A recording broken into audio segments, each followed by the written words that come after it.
National champions from 29 different countries have gathered to battle it out for the 2022 World Singles Champion of Champions title. This year the event has been held here at the Naenae Bowling Club in Wellington, New Zealand. Naenae boasts 3 beautiful Maniatoto greens and 1 covered artificial, which means that play can happen here in rain, hail or shine. Naenae also plays host to world-class hospitality facilities, and this ensures that not only do players enjoy their bowling here, but are also well fed and watered whilst doing so. Hi, I'm Alex Reid, and here we are undercover at the Naenae Bowling Club, the hosts for the 2022 World Champion of Champions Singles. This week we've got 46 different athletes competing, and each of them is a national singles champion. For some of them, like the Kiwis, Taylor Bruce and Kelvin Scott, that means they've won an open singles championship, whereas others have had to win their club, regional and then progress to the national event to be here today. As I said before, the event goes for the week. The first 5 days are section play and then 2 days of post-section, and every game takes place over 2 sets of 9 ends with a 3-in tie break if required.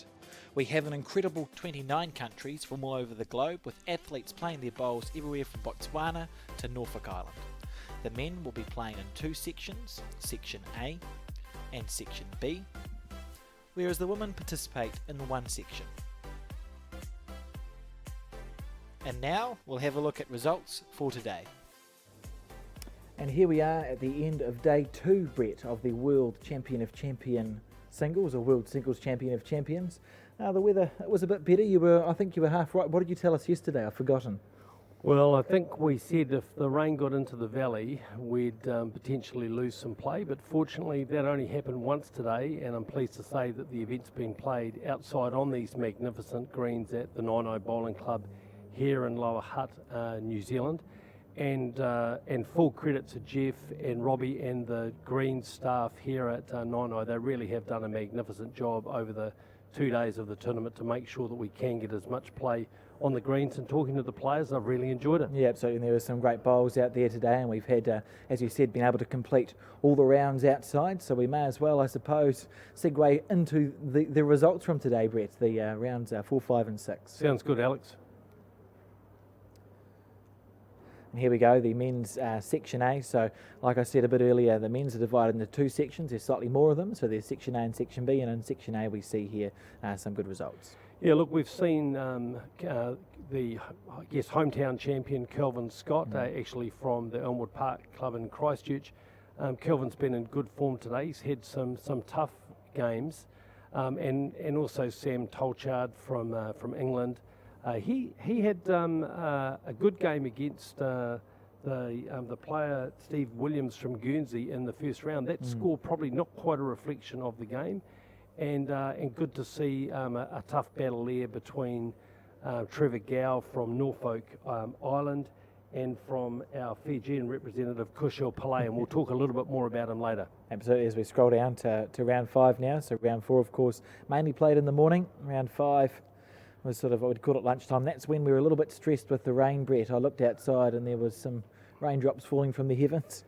And in that round we saw Sam Tolchard in really commanding form in his game against South Africa.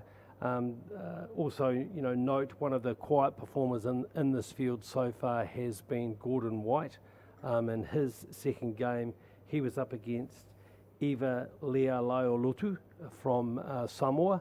And it was Gordon White that prevailed in that game, and we saw Trevor Gow get his latest win on the board against Cyprus. Yeah, certainly. I was speaking to Trevor, as I'm one of the van drivers, so I get to talk to the players on occasion about coming to the greens here. And on Norfolk Island they play on grass greens. They're a little bit slow, but he did feel as a Southern Hemisphere player that he would have a slight advantage, and he's certainly proving that so far.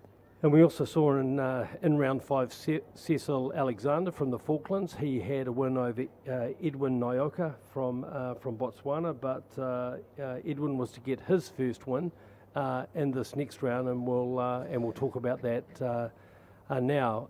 In that round, we saw a really tough game between Kelvin Scott and Kushal Pillay from Fiji.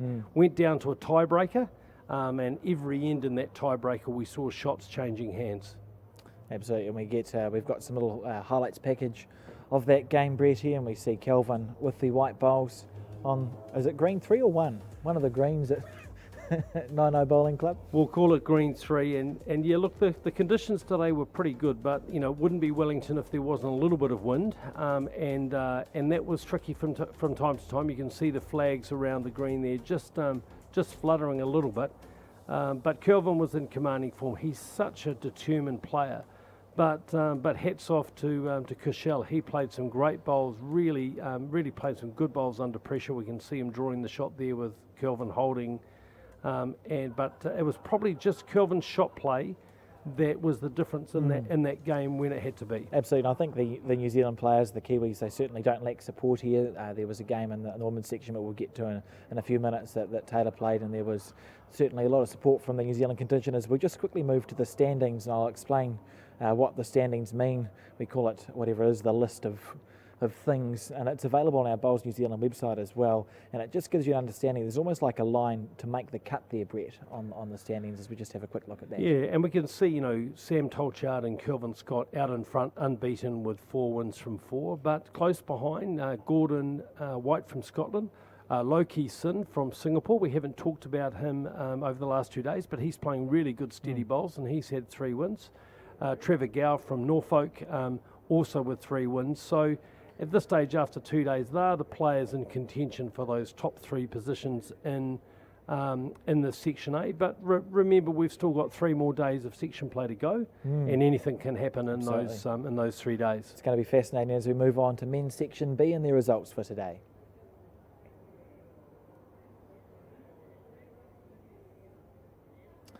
And there we have them. So Lee Schreiner again, the defending champion, and I must say, everything I've seen of him is just sort of consummate professionalism. He went back at lunchtime for a nap to conserve his energy. He's out here for the win, Brett. Yeah, look, Lee's in commanding form. I mean, he probably not necessarily his speed of green, but he certainly adapted really well.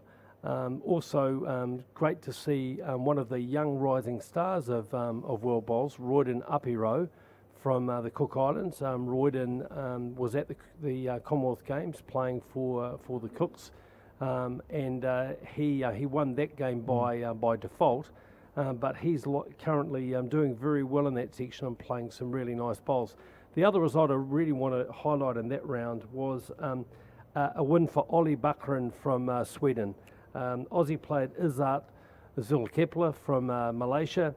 Izzat, really one of the favoured players in this event, but Ollie stuck with it, playing long ends, played a couple of absolutely crunch bowls, and he was really over the moon. So a great win for the Scandinavian player, and also pleasing to see Thomas Velti from Switzerland in the winners' circle today. He's now had 2 wins, and then last but not least, Kevin James. Kevin's been one of the really determined players over the last 2 days. He's had to eke out some wins, not so hard against Chung Hua Lun from Hong Kong, China today, but expect to see Kevin's name continue to feature during the tournament. Absolutely. As we move down to round 5 now, remembering this is the round where we looked around and thought maybe we'll be playing inside.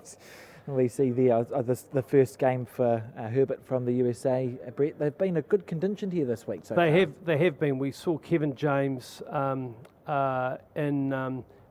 Royden Apiro in that game. But look, Charlie Herbert, as you said, just a legend. We had a little incident yesterday with one of our umpires falling over, and Charlie and one of the players, one of the supporters actually from Namibia, were first on the scene and administered a bit of first aid to her. So thank you to those guys for doing that.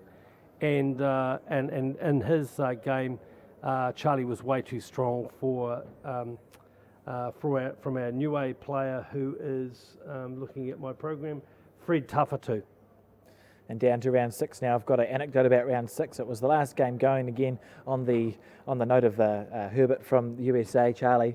He had a great game against the Jersey representative, and I watched the last end of the tie break, and the mat was pulled as far as up as it would go, and the jack was on the 2 metre, and Charlie Herbert just nutted the jack in the ditch with his first bowl. Yeah, I think that was pretty cool. That was, and we can see in that last game a return to form for Izzat Zulkepler from Malaysia, but his opponent Amnon Amar from Israel, got his first win earlier in the day, so he was really stoked about that, really pleased. And you can see the score there between Fred Tafatu from Niue and Lee Schreiner. Really, Lee had really hit his straps in that last game and was pretty much untouchable for much of that game. Absolutely. As we move on now to the ladder, where we'll expect to see, I suppose, if Lee Schreiner's not in the top, here we go. At the top, I would have been quite surprised at my maths, Brett. Yep, so the two unbeaten players, Lee Schreiner and Kevin James, Royden Apiro, Charlie Herbert, just in the trail there. Royden getting to third on differential. But again, a big group of players back at 2 wins, and with a number of rounds to go over the next 3 days. Leapfrogging to happen. Yeah, there'll be a lot of battling for that third position in that section, maybe for second as well. But we'll see how those results unfold. Great to see Zoltan Pavelka from Hungary get his second win of the tournament. That's his best performance at a World Champion of Champions event. So I know he was delighted with that. Absolutely. As we'll move on to the women's, and again, I mentioned it earlier, the women's is a slightly smaller field, so there's just one section in the women's, Brett, so just one section of results to give, of course, including the New Zealander, Taylor Bruce, and we see here round 4's results. Yeah, so I want to highlight the game between Carla Krasanik and Ellie Dolleslager from the Netherlands. That was a really titanic struggle. Ellie did very well against Carla, who's one of the top players in the world, to win the first set. Carla just clawed her way back to win the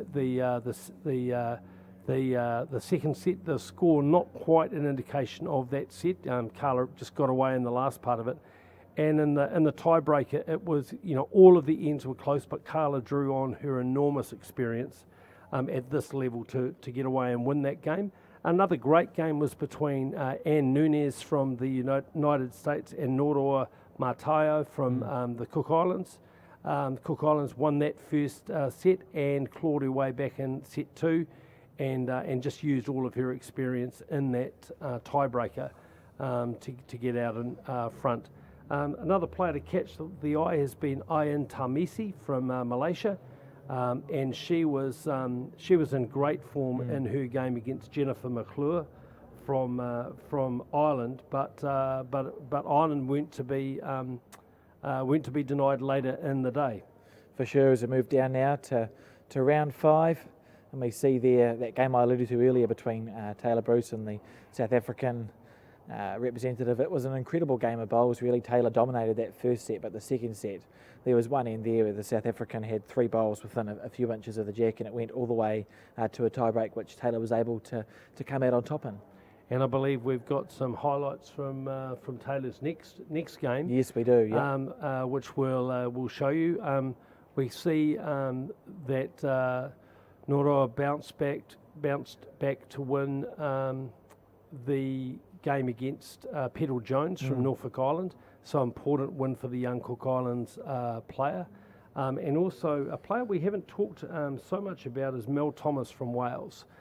She's just been quietly going about her work. A lot of her games have been relatively close, but she's unbeaten and continuing to play some really good bowls. Certainly one to look out for as we move to round 6 and check out some highlights of a game between Taylor Bruce and the Irish representative. Unfortunately not going in New Zealand's favour, losing both sets 8-7 and it's second by a couple, as we see here. Taylor Bruce, it appeared to be a game of 2 halves, didn't it, Brett? Coming in this direction, Taylor didn't miss much. Yeah, just with the breeze made it a little bit tricky on this middle green here at the Naenae Bowling Club, and coming in this direction towards the camera, Taylor played very well, and if you see these highlights, you'd think she probably won the game. But in the other direction, as often is the case in bowls, it was Jennifer McClure who dominated, and that really was the difference in the game. And at the end, it went down to a tie break, to a last second end, where we thought Taylor Bruce was looking like winning it in that second set.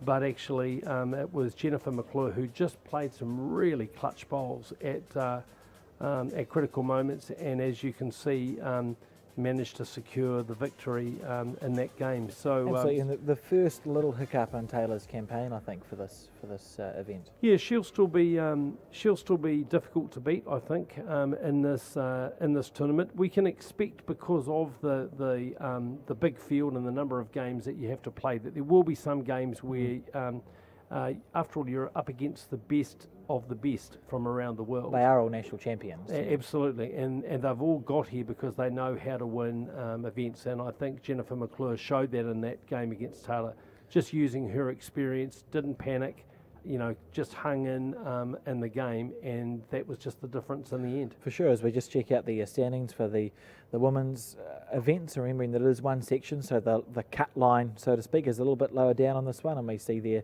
leading the field the Australian representative. Yes, so Carla Krasanik in great form, but tested today, as we mentioned earlier. Mel Thomas in second place, Anne Nunez, a close game against Noroa Mataya in that first round, but still unbeaten.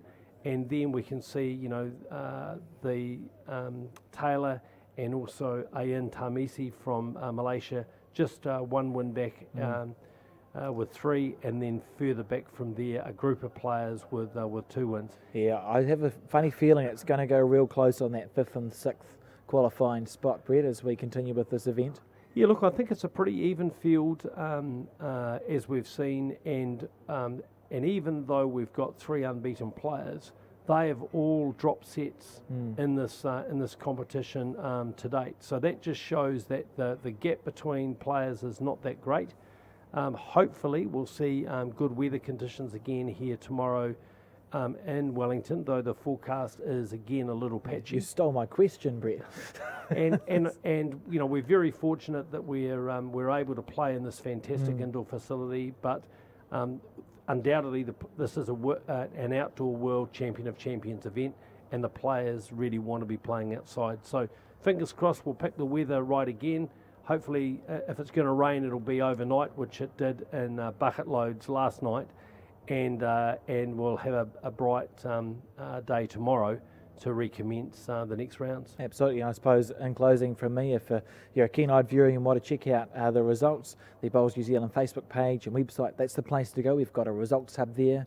It's got everything you need to know, as well as some embed links for later on in the event where we will have the finals fully broadcast. And on that note, and with a pinch of luck, if we hold our tongues the right way and it doesn't rain, there should be some cameras live streaming some raw and uncommented footage tomorrow, and that's where we'll get our highlights from. There's no commentary, it's just quiet, and you can check it out if you feel like looking at it, Brett. Yeah, look, I think that's a great innovation from Bowls New Zealand, so look out for that video coverage tomorrow. As Alex said, it won't be commentated on because we simply don't have enough commentators to do those number of games, but of course we will have live commentary later in the week as we get down to the nitty-gritty knockout games in this event. Look out for the information on social media. Great to see so many people posting. And if you have any questions or anything that you're particularly interested in us covering in our daily wrap, please send that through on social media and we'll do our best to address it. Yep, and with that in mind, I suppose stay tuned and we'll see you this time tomorrow. Thanks, Alex.